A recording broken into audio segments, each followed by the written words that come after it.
So sport we know involves changing your routines. So it's really difficult to plan around that.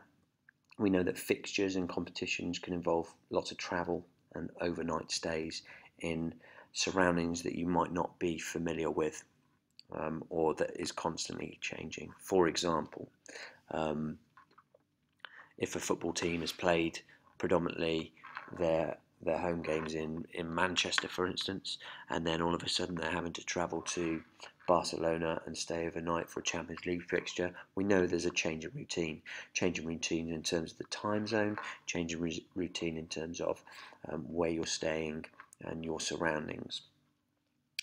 Um, and athletes need to be really flexible.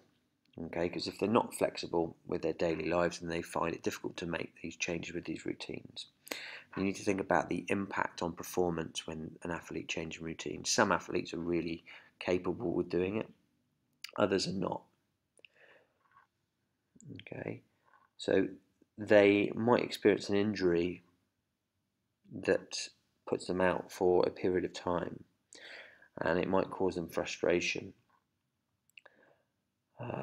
and worry, and they're thinking, well, how am I going to get back in the team? So it's really important that during this change of routine, that you've got a team of people around you, your family, your friends, and your coaches, your employees, that help and support the athlete to manage the change. Another change that you might find is when a player moves from one team to another team and they're not familiar with those surroundings, how that change of routine is managed properly to ensure that athlete embeds in that situation. So, for example, when a a foreign footballer arrives in the Premier League, it often takes them time to adapt.